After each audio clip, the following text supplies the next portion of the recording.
Olá, pessoal. Olá, meu querido Vinícius Santiago. Vamos falar hoje sobre feiras internacionais. É uma pauta interessante, é um assunto bom para falar no mundo do vinho, até porque a gente tem várias feiras internacionais importantes no mercado, algumas no Brasil, outras fora, e a gente vai discutir duas das maiores e das principais feiras de vinho que tem no mundo. Pois é, duas feiras super relevantes que movimentam o mercado, movimentam os críticos, importadores, produtores.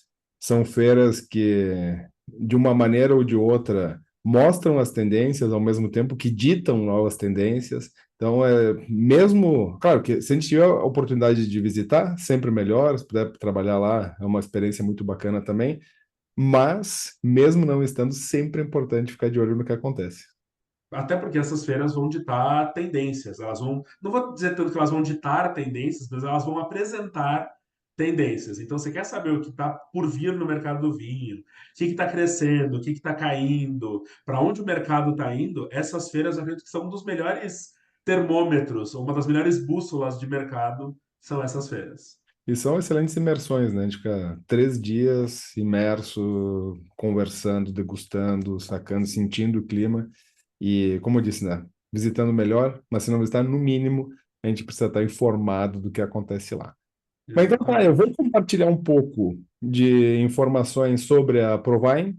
Depois o Vini vai falar um pouquinho mais sobre a Vinitaly e a gente vai fazer algumas comparações, e discutir o que acontece por aí. Vou Exatamente. compartilhar minha apresentação, Eila. E então vamos lá, né? Esse ano nós tivemos Provine na Alemanha de 10 a 12 de março. Normalmente é uma feira que acontece em março, em 3 dias, e é uma feira que se apresenta como a feira internacional número um em termos de negócios para vinhos e destilados, e realmente não fica muito longe disso, né? É uma feira que vai movimentar muito, muito mercado, uma feira que se fecham negócios com diversos produtores que a gente conversa, o pessoal diz, ó, vai com o talão de pedido. Né? Tem amigos pessoais que eu esperava conversar e o máximo que eu fiz foi dar um oi, um abraço, é que saudades, quem sabe na próxima a gente consiga conversar um pouco mais, porque o pessoal está preocupado em preencher o talão de pedidos. Nem se usa mais talão de pedidos, né? Agora, de maneira virtual. E, e fora da feira, então, com outras reuniões, jantares, degustações. Então, realmente é uma feira muito, muito relevante. E é tão relevante para o mundo dos negócios que não é uma feira que está só na Alemanha, é uma feira que saiu para o mundo. Então, hoje, nós vamos encontrar edições da Provine em alemão, né? Ou em inglês, Provine. Nós vamos encontrar edições na China, né? Acontece em Xangai. Tem Provine na Ásia, que vai acontecer em Hong Kong e Singapura. E nós temos também a Provine no Brasil, a Provine São Paulo, que acontece sempre no segundo semestre, né? E que vai reunir também importadores brasileiros, produtores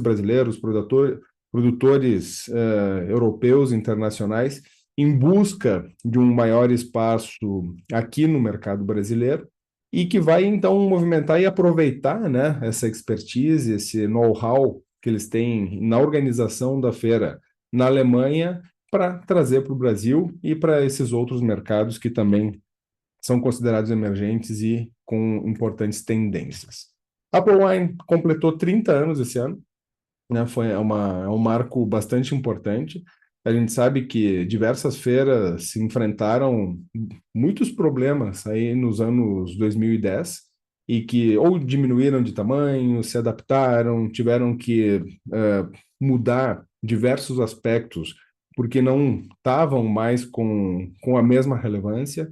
E a ProWine é uma das feiras que realmente não só se consolidou, como inclusive cresceu, né? Desde 1994. Acontece em Düsseldorf, que é uma cidade alemã, não necessariamente tão conhecida do público geral, mas que foi, desde a Segunda Guerra Mundial, uma cidade bastante importante para o mundo.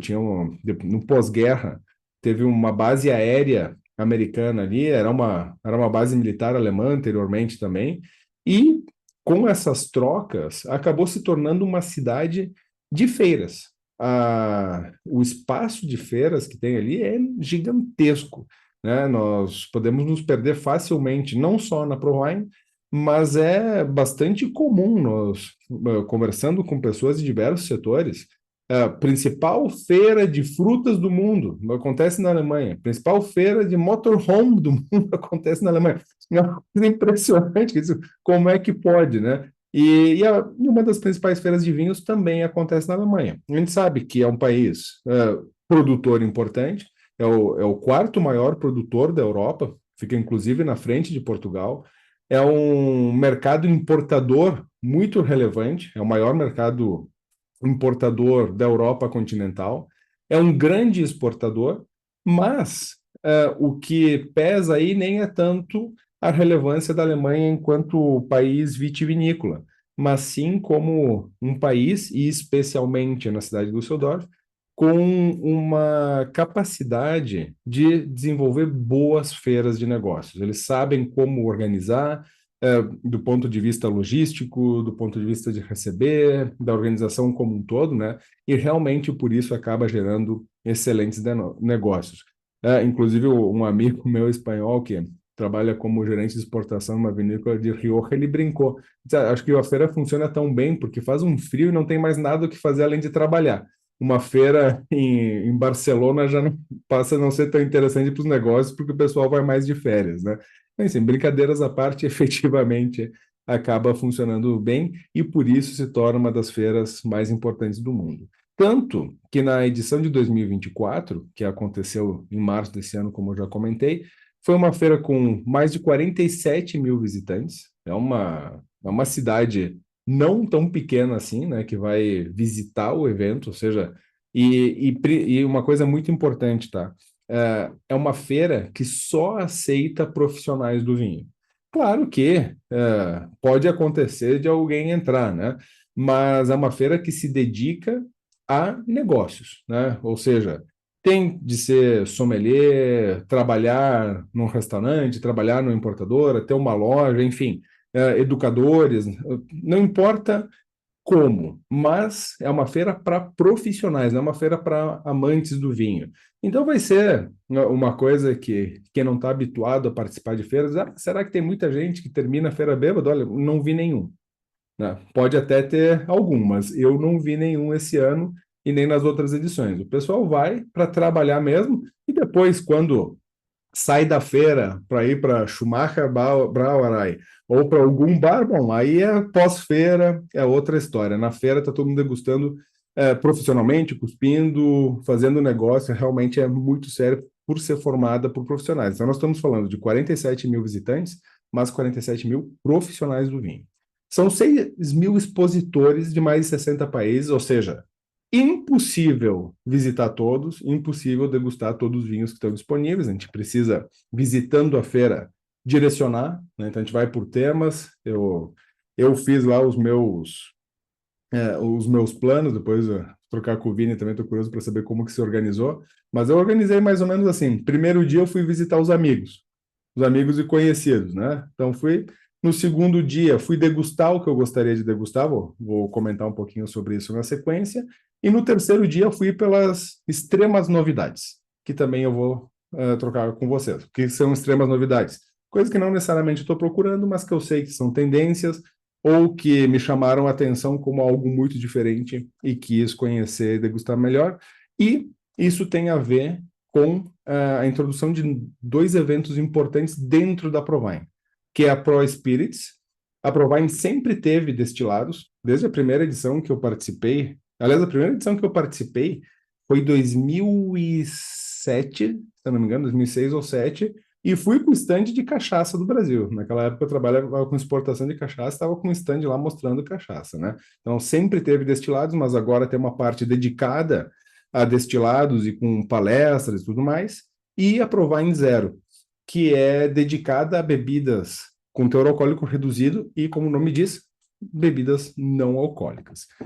Bueno, começando por essas duas. A Pro Spirits teve 20 expositores de 40 países, foi muito bacana, né? Um passeio por whiskies, por exemplo, sendo uma oportunidade de degustar coisas diferentes, de ter uma aula um pouco mais aprofundada, e outros destilados, uma parte de Itália com graspa, enfim, né?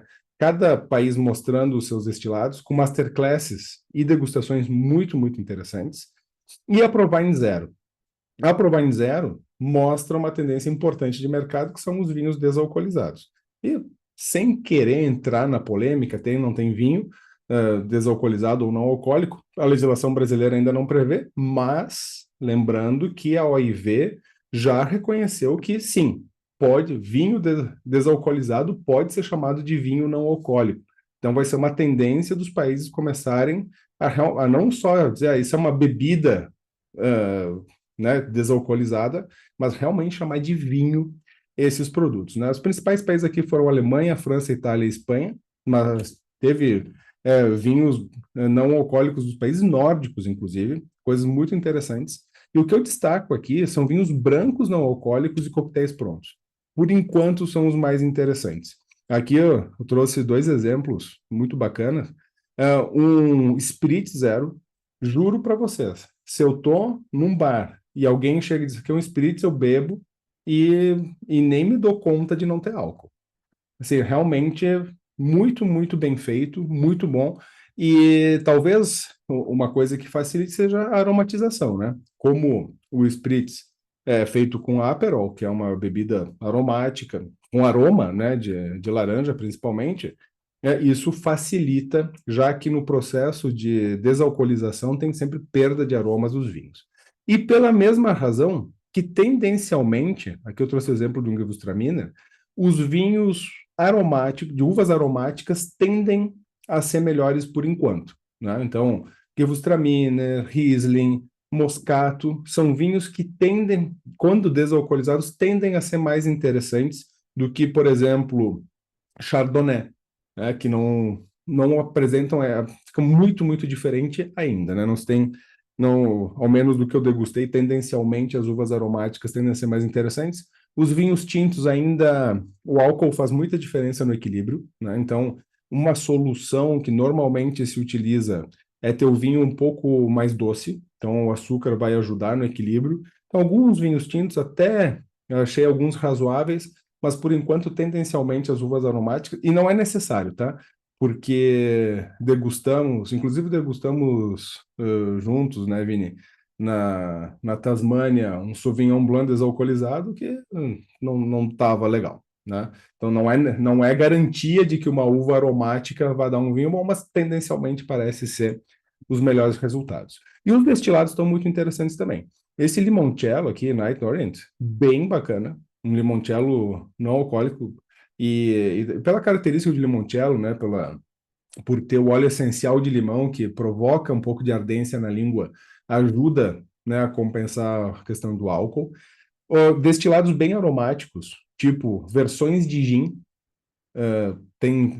são interessantes. Ninguém pode perguntar, tá, mas como assim um gin sem álcool, né? Para que faz?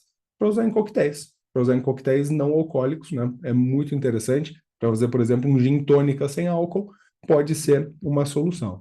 E fiquei mais surpreso ainda de ver pitu sem álcool. Tem cachaça pitu não alcoólica com um aroma muito interessante. Na boca, realmente, é outra história. Mas lembrando que a questão, de novo, são os coquetéis.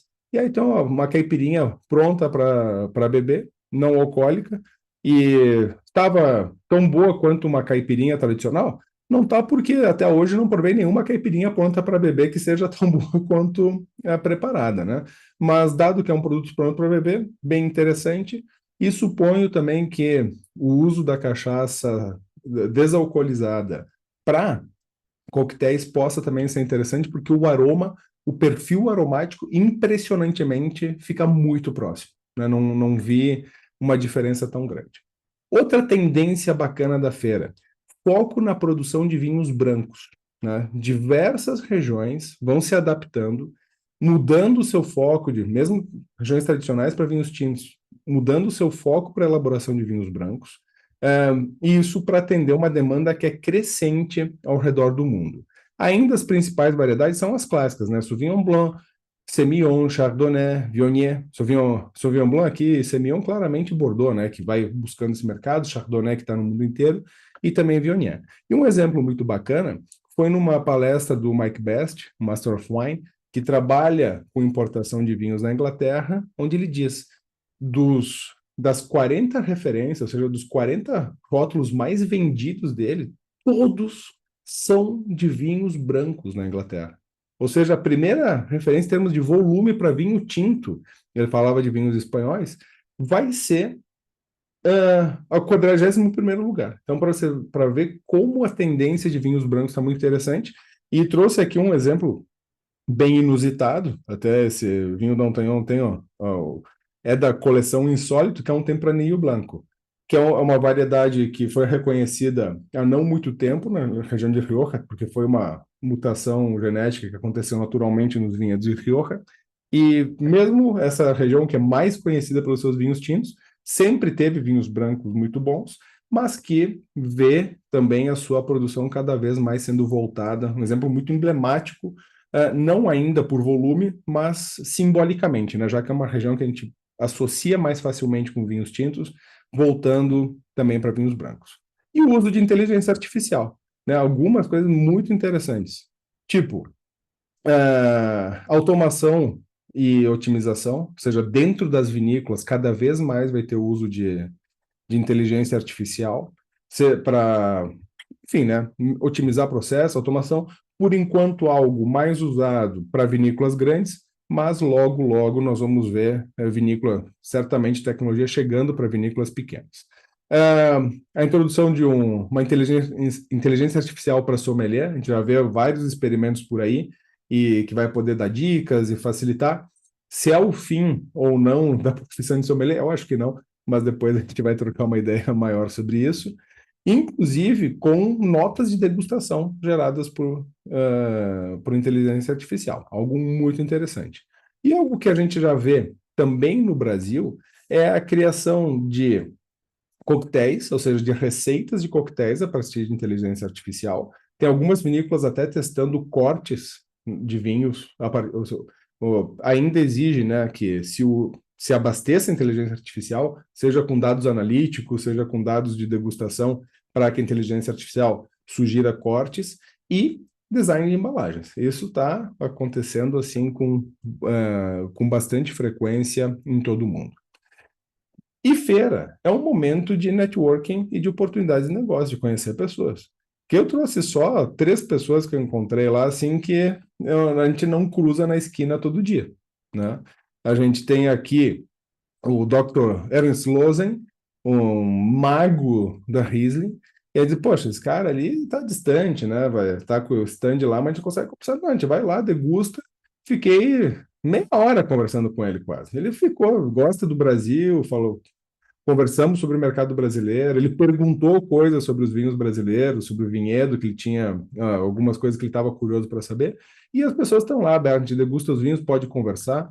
Aqui, Oswaldo Amado, um enólogo português, muito bacana, super aberto também, e aqui, apesar dessa foto que eu tirei à distância do Bernard Magret, o homem dos 40 Chateaux, é, esperei um pouquinho e tive a chance de conversar. Com ele foi um pouquinho mais rápido, confesso, né? Não teve a chance de conversar tanto. Mas estava ali, deu para conversar. Se a gente. Quem tem ideias de negócio, as pessoas estão aí. Ó, tem uma ideia de negócio, consegue deixar o cartão, pelo menos dar um pitch de elevador e, quem sabe, né, conseguir alguma coisa. E é uma feira muito bacana para atualizações do mundo. Então, palestras aqui, participei de uma palestra com a degustação de 20 e poucos vinhos chineses, né? A gente estuda vinhos da China, a gente fica curioso e tudo mais, mas para degustar aqui do Brasil é muito difícil, chega muito pouco, né? Mas a gente tem a oportunidade de degustar mais de 20 numa tacada só, comparando, conhecendo as regiões, percebendo as diferenças, o que está sendo mais ou menos produzido. E, no outro extremo, regiões tradicionais, como o Bordeaux. Então, tinha lá uma super degustação da União dos Grand Cru de Bordeaux. Eram 90 vinhos, se eu não me engano, para degustar todos, né, da safra 2023, ou seja, safra que está saindo, desculpa, em 2022, safra que já está no mercado, né? E, pô, e degustar um do lado do outro, conversar com o produtor, entender o que está acontecendo. uma mesa de degustação com todos para o Bourgeois, né? Dava para degustar um, aí não tinha os produtores, mas deu para degustar todos. E é só dois exemplos do quanto a gente pode se atualizar. E, como é uma feira anual, todo ano tem, e dá para todo ano, então, ter essa chance de atualização. Bom, foi isso que eu preparei para dar o pontapé inicial na nossa conversa. Agora passo a bola para o Vini, que vai falar um pouco mais de Vinita ali. Vamos lá. Para falar de Vinitaly, eu fiz uma apresentação bem mais sucinta que a do professor Júlio, mas é para a gente ter uma visão geral dessa feira na Itália. E aí tem uma coisa muito curiosa. O professor Júlio comentou que a Provine é uma feira B2B, então ela é uma business to business, é para profissionais do setor, ela visa gerar negócio. E a Vinita, todas as feiras de vinho têm mais ou menos essa pegada. Claro, existem feiras B2C, né, business to consumer, mas aí eu encontrei uma amiga minha brasileira, produtora de vinhos, que estava expondo na Vinitaly esse ano, e ela comentou uma coisa que é de fato um diferencial da Vinitaly. A Vinita ele é uma feira com foco em B2B, então negócio para negócio, só que tem uma vibe muito mais B2D, que é Business to Drink. E eu não tinha escutado essa ainda. E o pessoal vai na Vinita para provar vinho. O ambiente na Vinita ele é muito mais descontraído, ele é muito mais good vibes do que a Provine, por exemplo. A Provine é muito mais formal, muito mais séria. E isso tem a ver não só com a feira, mas com o local onde ela está. A Vinita ele acontece em Verona, na Itália, cidade que é patrimônio da humanidade. A cidade está envolvida na feira, tem muitos eventos paralelos à Vinita ali.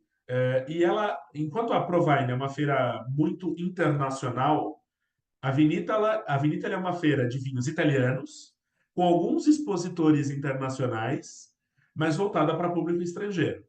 Então, por exemplo, alguns produtores eles expõem, né, na Provine e na Vinitaly, mas se você quer encontrar um produtor italiano, você vai na Vinitaly, porque essa é a feira que congrega a Itália inteira. É absurda a Vinitaly com relação a isso. Então ela é muito mais nichada do que a Provine, ela é muito mais descontraída do que a Provine. Geralmente ela acontece depois da Provine, ela aconteceu em abril esse ano. E falando um pouco da feira e das características, né? Pensando na história, essa é a 56ª edição da Vinitaly. Primeira edição foi em 1967. É uma área bastante grande, a área da Verona Fiere. Então, é uma área dentro de Verona, que é um centro de eventos muito grande, que recebe outros eventos. Mas o evento do ano é a Vinitaly. É um evento nacional na Itália. Então você tem muito governo envolvido, tanto o governo federal italiano quanto governos regionais. Você tinha lá um stand da polícia, expondo as inovações da polícia italiana. Então é um evento muito italiano, é uma feira de Itália, mais do que só vinhos italianos. São mais de 4 mil vinícolas. A maior parte dos produtores é italiano. Tanto que o pavilhão internacional é minúsculo, ele é bem pequenininho, não é o primeiro pavilhão, não é o foco. Você tem pavilhões para cada região da Itália, então você organiza por regiões vitivinícolas, e foram 97 mil visitantes de 140 países. Então vai muita gente buscando vinho italiano. Eu fui visitar a Avenida ali, mas fui com foco também pensando na importadora na qual eu trabalho, então a gente foi buscar algumas coisas específicas dentro de Itália, visitar alguns fornecedores que a gente já conhecia e, paralelamente à feira, acontecem alguns outros eventos. Dentro da Vinita ali acontecem outras feiras que eu vou falar para vocês, mas acontece um evento, aliás, um conjunto de eventos muito legal, que é o Vinitaly and the City. Como Verona é uma cidade turística, ela aproveita esse momento de Vinitaly para receber turistas, visitantes. Então, em todo lugar tem uma degustação. Todos, não vou dizer todos, mas quase todos os restaurantes da cidade têm alguma degustação temática, tem um jantar harmonizado, tem degustações em áreas históricas da cidade, edifícios históricos, tem evento com vinho e música. Então, durante esse período da Vinitaly, a cidade respira vinho. Uma das ações promocionais mais interessantes que a Avenida ali faz é que as diversas lojas da cidade, como é uma cidade turística, vai ter um monte de rua peatonal, rua para pessoas pedestres, no centro histórico, né? Não pode ter carro, e várias vitrines de lojas de moda, tá? Moda, acessórios. E aí você vai encontrar nessas lojas, todas as lojas têm um rótulo de vinho. Um vinho italiano, mas todas as lojas têm um rótulo. Geralmente da região, geralmente do Vêneto. Então você vai ter loja que vai ter Prosecco, você vai ter loja que vai ter Amarone, você vai ter loja que vai ter Soave. Então, e vai ter lojas com outros rótulos, mas em toda vitrine tem uma peça de roupa, um vinho, um sapato, um vinho. Na loja da Bialetti, que faz aquelas cafeteirinhas, as mocas, tem vinho e Bialetti. Por quê? Porque a cidade respira vinho nesse processo. Então é muito interessante ver, porque a gente não vê isso em Düsseldorf, por exemplo, na Alemanha, na Wine Paris, isso não acontece em Paris. Em Verona é a cidade inteira involucrada em vinho. Pensando em países visitantes, né, os principais países são Estados Unidos, Alemanha, Reino Unido, China, Canadá e Japão. Todos esses países aumentaram o seu número de visitantes durante a feira. Eu diria que para quem está buscando vinho italiano para o seu mercado, é a melhor feira, porque é onde o pessoal leva a maior parte do seu portfólio, se não todo o portfólio. É onde levam boa parte da sua equipe comercial nacional e internacional. E aí entra um detalhe. Desses 97 mil visitantes, uma boa parcela é de italianos. Quando você pensa em Provine, geralmente vão importadores, distribuidores, jornalistas. É um evento muito mais business to business internacional. Na Itália, na Vinitaly, esse business to business é muito regional. Então, você que é dono de restaurante, você vai para a Vinitaly. Você que tem uma loja de vinhos dentro da sua região da Itália, você vai para a Vinitaly. Então, é um evento que vai ter muito mais gente de negócios menores e locais, principalmente italianos, em comparação com outras feiras que vão focar mais no público internacional. Tanto que na Provine, o idioma padrão é o italiano, é o alemão, perdão, desculpa, o inglês. Na Wine Paris, o idioma oficial é o inglês. Na Vinitaly, você vai ouvir inglês. As apresentações geralmente são feitas em inglês, as formais, mas a maior parte do conteúdo é em italiano.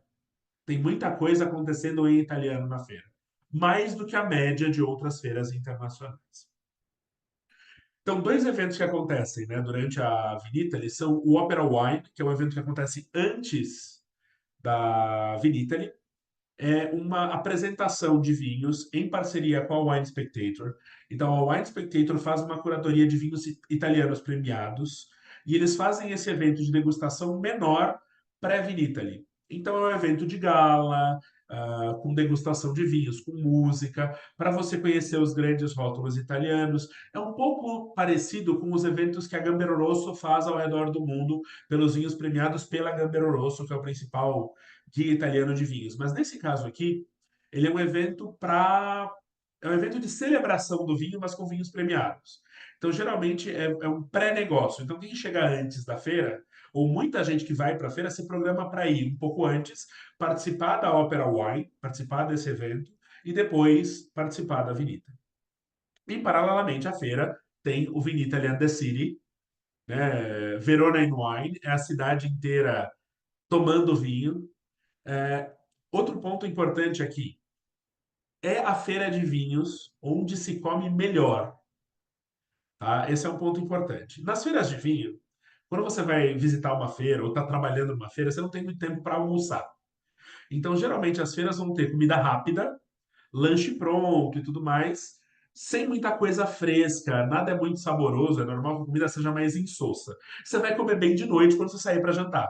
Então, na Provine, você vai nos restaurantes alemães, né, no Schumacher, por exemplo, para comer comida típica e tomar cerveja.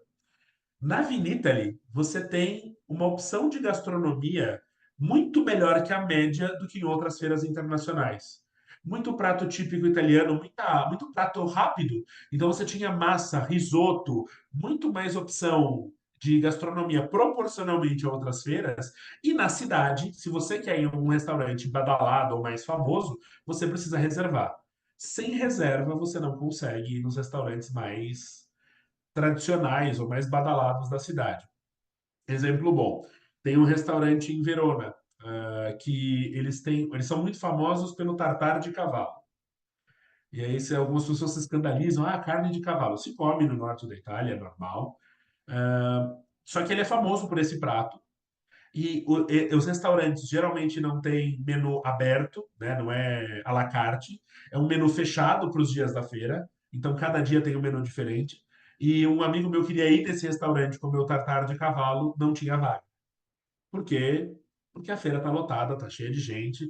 Então, isso é importante. Quando você vai para a Vinícius, é bom fazer as suas reservas, é bom se programar antes para poder aproveitar as outras coisas que a cidade tem a oferecer. Tem outros três salões que acontecem paralelamente à Vinitaly. Um que é de cervejas, o Excellent Beers. Tem cervejas internacionais, mas é muito focado em cervejas italianas. A Itália é um país que está crescendo muito na questão cervejeira, principalmente nas fruit beers e cervejas com uva como base, né? Então, em várias regiões vitivinícolas estão se produzindo grandes cervejas. Ainda não se pode falar, alguns autores falam, outros não, de uma escola italiana de cervejas, né? Como uma escola alemã, uma escola belga.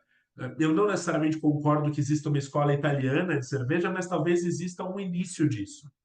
E essa feira é um bom momento para provar essas cervejas italianas e outras cervejas do mundo.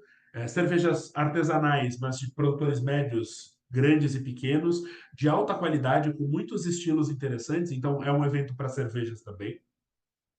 Tem a Enolitec. A Enolitec é uma feira de tecnologia para indústria cervejeira, de azeite de oliva, de cerveja, vinho e azeite, né, principalmente. Então você vai encontrar alguma coisa de maquinário agrícola, você vai encontrar alguma coisa de linha de invase, você vai encontrar alguma coisa de acessórios para vinícola, acessórios para enoturismo. Então, usa essa oportunidade também para vender equipamentos, por quê? A Itália é um dos maiores produtores de equipamento para a indústria vitivinícola. Quando a gente pensa nas vinícolas brasileiras, por exemplo, boa parte delas vai usar a tecnologia italiana nas suas linhas de envase, muitas prensas italianas e outros produtores de outros países também aproveitam porque eles querem vender para as vinícolas italianas tecnologia. Por quê? O expositor italiano visita essa parte da Enolitec, né? E o expositor internacional também vai buscar fornecimento. Muita coisa de garrafa, a parte de matéria seca para finalização de vinho, garrafa, opção diferente de envase, rolha, cápsula, design de embalagem, packaging é muito importante na feira. Então, na parte do Enolitec também tem uma parte importante disso. E tem o SOL, que é o Salão Internacional de Azeite de Oliva. Então, também, outro ponto muito importante, azeite de oliva. Tá caro no Brasil, mas na Europa também está caro. Isso porque um dos principais produtores de azeite de oliva da Europa é a Espanha, e a Espanha sofreu com baixa produção nos últimos anos. Isso aumentou a pressão em outros países, como a Itália. A Itália é um dos principais produtores de azeite de oliva da Europa. Então, tem uma demanda muito grande para azeite de oliva.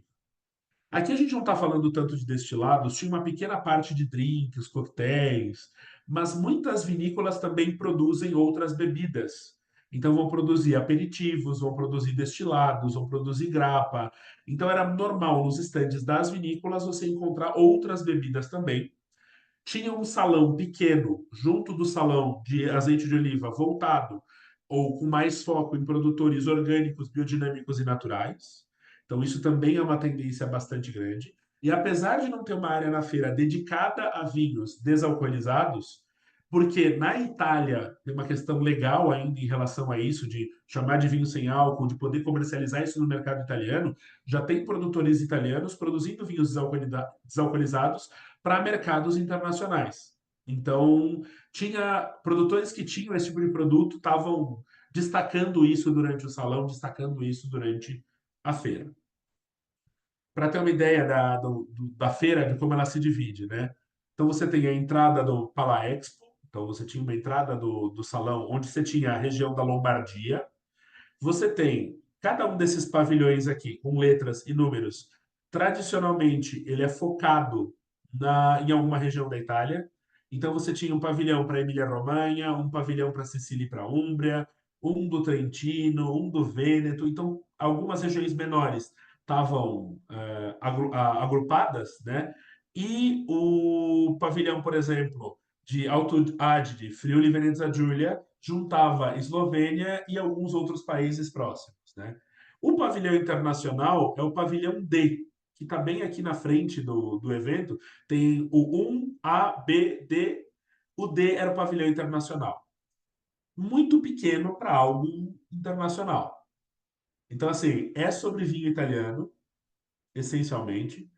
Também, uma área importante de palestras. Então, algumas regiões organizaram áreas para palestras sobre os seus vinhos, para produtores apresentarem seus rótulos. Muita palestra sobre drinks e coquetéis à base de vinhos, vinhos fortificados. Eu participei um de coquetéis com marsala, por exemplo, porque os fortificados têm um desafio no mundo do vinho, que é continuarem existindo. E para continuarem existindo, um dos caminhos que eles estão buscando é atingir público jovem através de drinks e coquetéis. Então, participei dessa aula, mas também muita gente falando de coquetelaria e também algumas palestras sobre IA. Então, também falando sobre o uso da IA, assim como na Provine. E nesses eventos, existem algumas ações de algumas vinícolas que são ações clássicas. Então, algumas vinícolas fazem apresentações de portfólio e degustações comparativas para convidados. Exemplo bom: a gente trabalha com a marca Masi no Brasil. A Masi, durante a Vinitaly, fez uma degustação vertical comparando terroirs. Então, eram 6 rótulos da Masi, cada um com duas safras diferentes, uma mais jovem e uma mais antiga, falando de diferentes terroirs de Amarone della Valpolicella e de Recioto della Valpolicella, com a equipe técnica da Masi falando de solo, clima, vinificação. Então é uma masterclass do produtor para especialistas apresentando o que eles têm de melhor.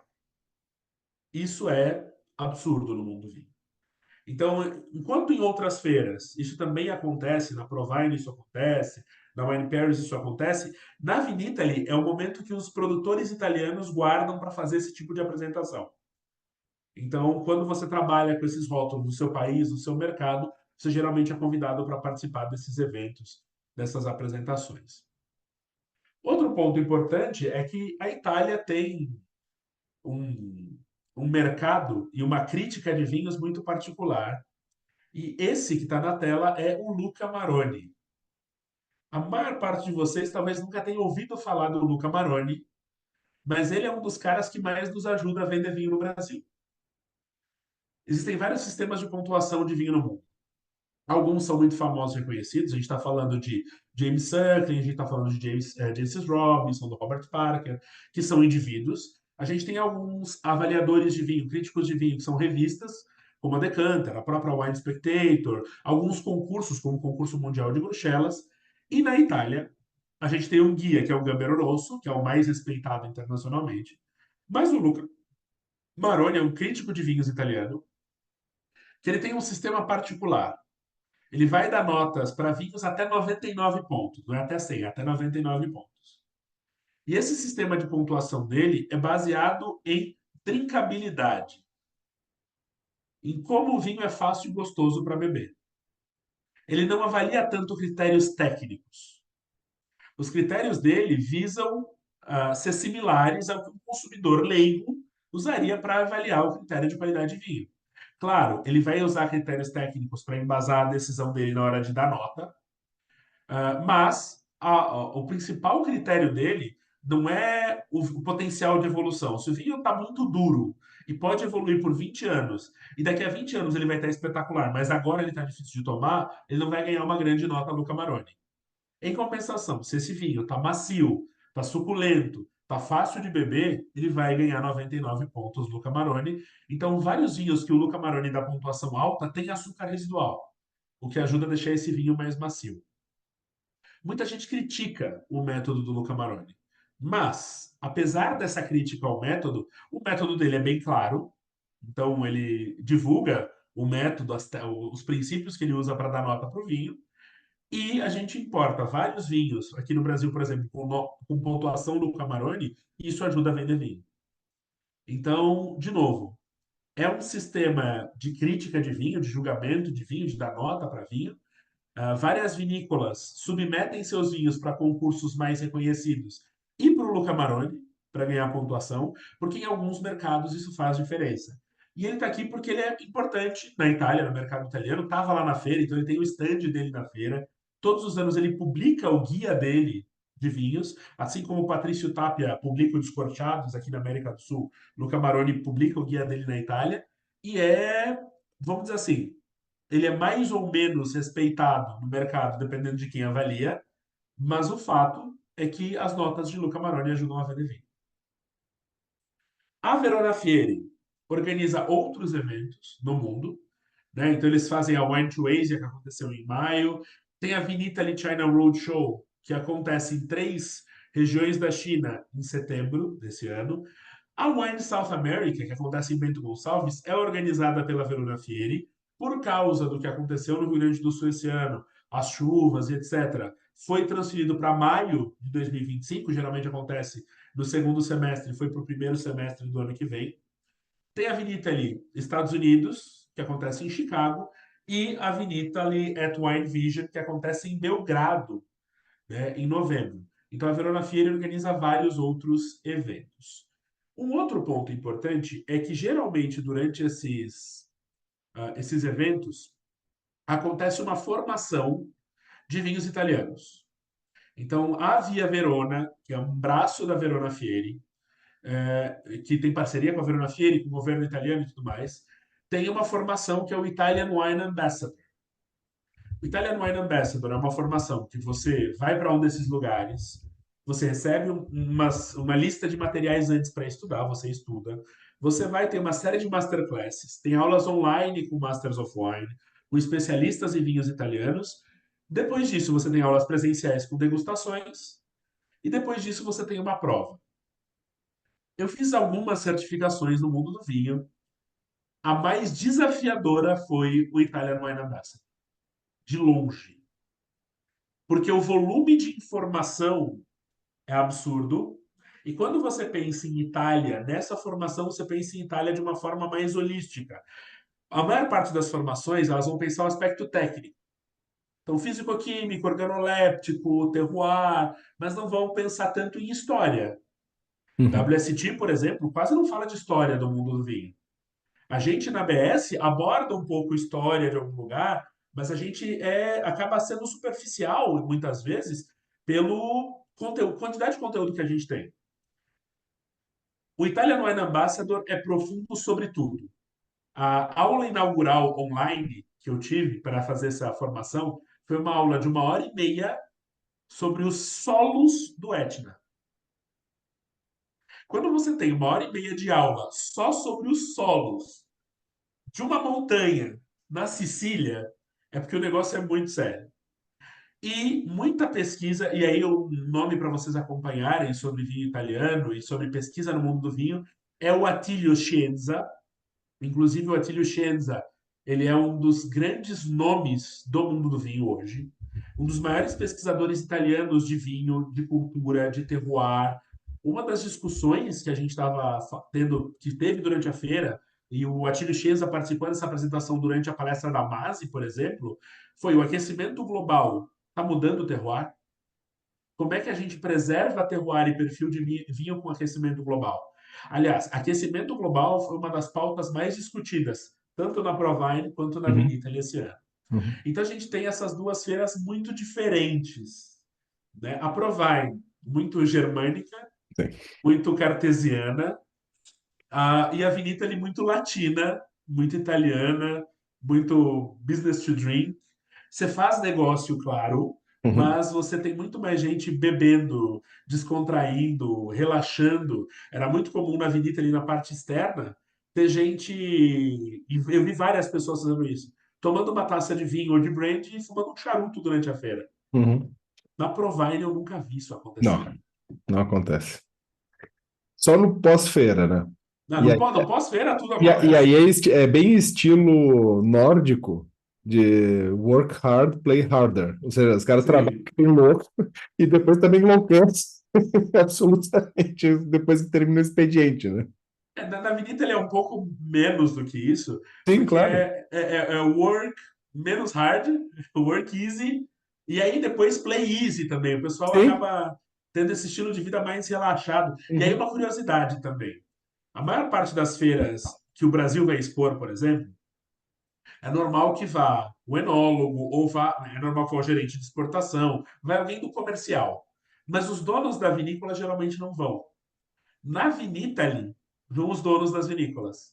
Por quê? Porque muitos deles são descendentes de italianos. uhum, Então é uma chance de ir para a Itália, de rever familiares. Então era uhum, muito engraçado que você passava no estande do Brasil, você falava: olha ali, Fulano, olha ali. São pessoas que geralmente não estão nessas feiras, uhum. já visitaram em algum momento na vida, mas não estão lá como expositores, né? E na Avenida eles estão lá como expositores, trabalhando um Sim. monte. Então é interessante.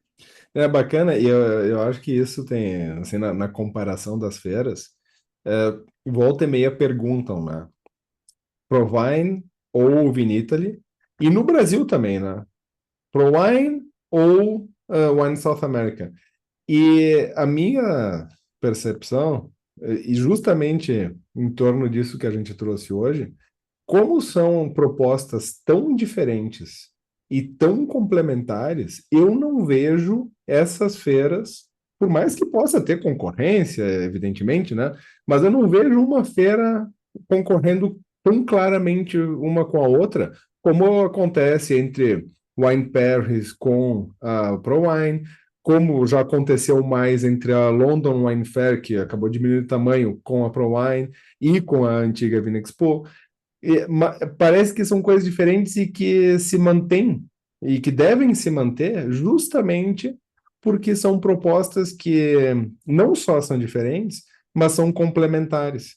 Porque se a gente precisa efetivamente de uma feira séria, fazer negócio, isso, aquilo, e precisa também de uma feira e que é a Itália, né? A Itália tem um peso cultural que não é só do vinho, que é da gastronomia, que é, né, você falou da Verona ser patrimônio da Unesco, a Itália é oficialmente o país mais bonito do mundo, né? Eu digo isso, não tem nenhuma polêmica nisso, porque assim, mais da metade do patrimônio reconhecido pela Unesco está na Na Itália, Itália. ou seja, oficialmente é o país mais bonito do mundo, né?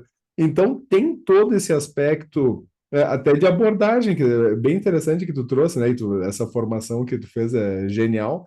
E como abordagem de estudar vinhos britânica, que o W7 traz, ou a nossa abordagem na ABS, que é uma abordagem de escola francesa ligada à Ásia, é diferente da italiana e não tem melhor ou pior. É É interessante complementar. como a gente, por isso que a gente precisa fazer várias formações, participar de várias feiras, porque as abordagens que o vinho permite são múltiplas. Se a gente disser uma é melhor que a outra e deixar a outra de lado, a gente vai estar tirando a riqueza que o mundo do vinho tem, né? Com certeza. E falando em feira, você citou o exemplo da London Wine Fair, Uhum, e esse é um exemplo bom de como as feiras são dinâmicas, né? A London foi uma feira que foi, não vou dizer que ela foi canibalizada, mas uhum, ela perdeu um espaço no mundo do vinho por causa da Provine, uhum, em Düsseldorf, por causa da Vinexpo, que era em Bordeaux, na França, e uhum. agora foi para Paris, né, como Wine Paris. Mas isso também está acontecendo com a Provine hoje. Sim. A Provine está perdendo espaço e tem vários produtores se perguntando se eles vão continuar indo na Provine ou não, até porque agora tem a Barcelona também. Sim. Então, eu vou te perguntar, como é que você está vendo isso, esse movimento de mudança entre as feiras? Até porque Düsseldorf tem uma série de limitações. Uhum. Então, o que você acha disso, Júlio? Olha, pelo que eu conversei, não vou dar tanto uma opinião pessoal, mas entre o que eu fui conversando com produtores, né? É, bom, uma coisa que eu senti, os pavilhões de França muito vazios, os Sim, corredores eram largos, bastante largos, justamente porque produtores franceses estão optando mais por ficar em Paris do que ir para Düsseldorf. É claro, e aí realmente isso vai tirando força da Provine. Parece ser uma tendência dos franceses de querer consolidar uma feira nacional, porque obviamente a França não quer ficar para trás. A gente está aqui, não é por nada que nós estamos fazendo uma aula comparando Provine com Vinitaly. porque são exato. as duas com mais peso. Os franceses não vão ficar quietinho aplaudindo os italianos e os alemães. Eles estão se mexendo para trazer força. E os produtores estão apoiando. Então, parece que sim, vai ter uma tendência de crescimento da Wine Paris em detrimento da ProWine. Os produtores espanhóis com que eu conversei têm uma certa divisão, porque alguns estão preferindo Barcelona, mas muitos deles, olha, que eu comentei antes de amigos, assim, foi fundamentalmente na Espanha, que eu não consegui conversar. Portugal, eu não consegui conversar direito com ninguém, Sim, porque eram pavilhões que estavam lotados, com compradores, com gente interessada. Então, não vê, assim, a Barcelona acho que deve crescer, mas não acredito que vá competir tão frontalmente quanto a Wine Paris. E a Vinitaly claramente tem uma posição consolidada, tanto que o pavilhão italiano é outro, que, bom, tinha coisas legais, sim, mas dá um pouco de decepção, porque tinha pessoas que eu gostaria de encontrar, produtores que eu gostaria de conversar, que eu não consegui, porque eles não estavam lá. E não estavam lá, mas estavam na Vinitaly.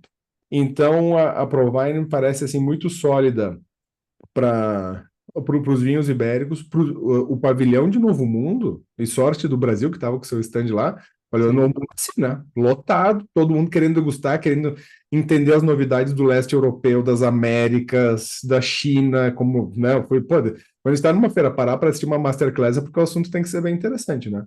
E a masterclass da China, eu não comentei antes, eu fui assistir, eu consegui uma tacinha de lado, porque eu não tinha conseguido lugar. Aí eu dei uma trovada na garçonete, eu fiquei com uma taça só. Sabe, Sim. aí fui degustando com uma taça e jogando fora para poder degustar os vinhos. Porque, assim, uma galera, mesmo que não conseguiu degustar, estava lá louco para entender o que estava acontecendo. Não é um interesse que tem tanto pela França hoje em dia. E os Sim, produtores franceses, ao mesmo tempo, não.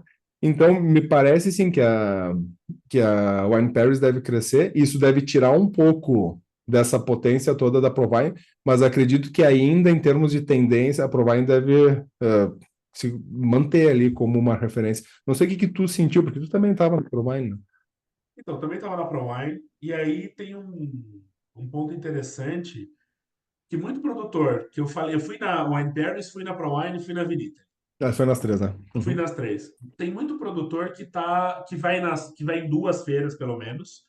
Então, produtores franceses que foram na Wine Paris e foram na ProWine, produtores italianos que estavam nas duas feiras, e muito produtor está desistindo de ir na ProWine, principalmente de França e Itália. uhum, Os espanhóis, se eles são menores, eles estão desistindo de ir na ProWine. Aliás, produtores pequenos, eles estão ficando mais na feira do seu país, isso é uhum, normal. Na uhum, Avenida isso já acontece há muito tempo. Produtores maiores estão fazendo essa escolha, porque é um investimento alto você fazer uma feira. Em movimentar produto. Para produtores de outros países, aí a decisão fica se eles vão para Wine Paris ou para ProWine. E muita gente está decidindo ir para Wine Paris. Por quê? Düsseldorf tem algumas limitações, uma delas é a hospedagem durante o evento. uhum. A hospedagem durante a feira fica absurda. Sim. Então, assim, é, Eu fiquei em Colônia, não então, fiquei em é isso. Düsseldorf. E em Colônia já é caro. Em Sim. Düsseldorf, fica 4 vezes maior o valor da diária. Uhum, Fora isso, tem transporte. É o segundo ano que tem greve de transporte durante a feira. uhum. E Isso isso atrapalha um complica. monte. Sim. A greve acontece na França também, mas assim, não tem muito como contornar. Uhum. Outra coisa importante é que Paris é Paris, tem muito mais hotel do que Düsseldorf, tem muito Sim. mais restaurante do que Düsseldorf, tem a Torre Eiffel, que é o ponto turístico mais visitado do mundo. Uhum. Então, assim, sabe, é algo complicado você medir isso. Os produtores estão tendo que botar na ponta do lápis. Tem Uhum. produtor que disse que ano passado foi a última vez que fizeram as duas feiras, vão fazer Uhum. só uma ano que vem, e a gente Uhum. vai ver ano que vem como isso está acontecendo. Mas o que eu entendo que a tendência tá virando é de você ter uma feira internacional para outros países que vai ser a Provine, você ter uma feira de França com outros países, que vai ser a Vinexpo, e aí vai ter essa disputa entre as duas. A Uhum. Vinita ali focada em Itália e a Barcelona muito focada em Espanha para o resto dos vinhos. Então tem essa tendência de modificação. um assunto acho que é bacana que tu trouxe, a questão das cervejas italianas, que eu acho que é um tema super interessante. E ainda que não tenha uma escola italiana, eu acho que quando o BJCP colocou Grape Ale como um estilo dentro de fruit beer, já Exato. é é algo que foi feito em função de cervejas italianas, Exatamente. né? E que mostra um crescimento e que é muito bacana e que não está só estrito às cervejas com uvas. Eu estava lembrando quando eu morei na Itália, eu morei ali em Montaltino e tinha a Feira da Castanha no Valdorcia, e cervejas com castanhas. Então, você tem em vários lugares cerveja com algum ingrediente local, cervejas espetaculares, assim, o pessoal trabalhando assim numa diversidade com coisas muito bacanas. Essa onda de cervejas artesanais perdeu força, arrefeceu um monte, né? Sim. Mesmo assim, para nós, né, da sommelieria, que trabalhamos com bebidas, é muito legal ver essa diversidade e que, mesmo que seja nichado, que permaneça, né? Porque é muito, muito bacana realmente eu concordo que não tem ainda uma escola italiana, mas que eles estão fazendo coisas muito bacanas, estão. Então, e assim, essa feira tem um foco bom para cerveja. A Provine tem um foco muito bom para destilados, que está crescendo muito. Sim. Então, o que que eu recomendaria se as pessoas tivessem que escolher uma feira para ir? Primeiro, se tivesse que escolher uma em ranking, vai para a Provine primeiro, Uhum. mas já foi numa Provine, na segunda oportunidade vai para a Avenida. É uma boa alternância de experiências. Concordo. Eu concordo que, tendo que escolher, eu tendo a concordar de que, o primeiro, Provine, eu acho que a feira ainda é a feira de referência. A gente está Sim. vendo Wine Paris crescendo, esses movimentos são para o futuro. A gente não sabe para onde vai ainda, não tem certeza, mas ainda Provine é a feira. É a feira. Se precisar conhecer umas, ainda é. E Vinita, ele certamente é uma experiência muito. Faz tempo que eu não vou, mas é uma experiência muito, muito bacana também. E Maravilha! é isso. Se programem para ir para as feiras, se programem para passar uns dias, conhecer a cidade, a região, Uhum. as vinícolas, Aproveitar né? Então, conhecer as regiões, as vinícolas que tem ao redor, em ambas, né? exatamente, gastronomia local. Então, isso é importante também, essa Uhum. parte de enoturismo de experiência durante a feira. Mas, simplificando, são duas feiras imperdíveis do mundo do vinho, com focos bastante diferentes. E que tem suas versões brasileiras. Pro Wine São Exatamente. Paulo e Wine South America aqui no Rio Grande do Sul, que também são ambas que merecem ser visitadas, conhecidas e valorizadas, porque isso ajuda a desenvolver o mercado brasileiro e a nossa cultura do vinho, que precisa de muito carinho e muita dedicação. E aqui no Brasil tem que visitar as duas, tá? Não tem essa, se Aqui, programa para aqui não tem visitar. escolha, aqui Aqui não tem tem que ir nas escolha, duas, tem que visitar as duas, sem dúvida. exatamente. Exatamente. Então tá, Vini. Valeu, obrigado Professor Júlio, prazerzão, obrigado. sempre. Até a próxima. Pessoal, Até a dúvidas que próxima. tiverem, perguntas, coloquem nos comentários. Sigam o nosso canal, continuem seguindo nossos conteúdos.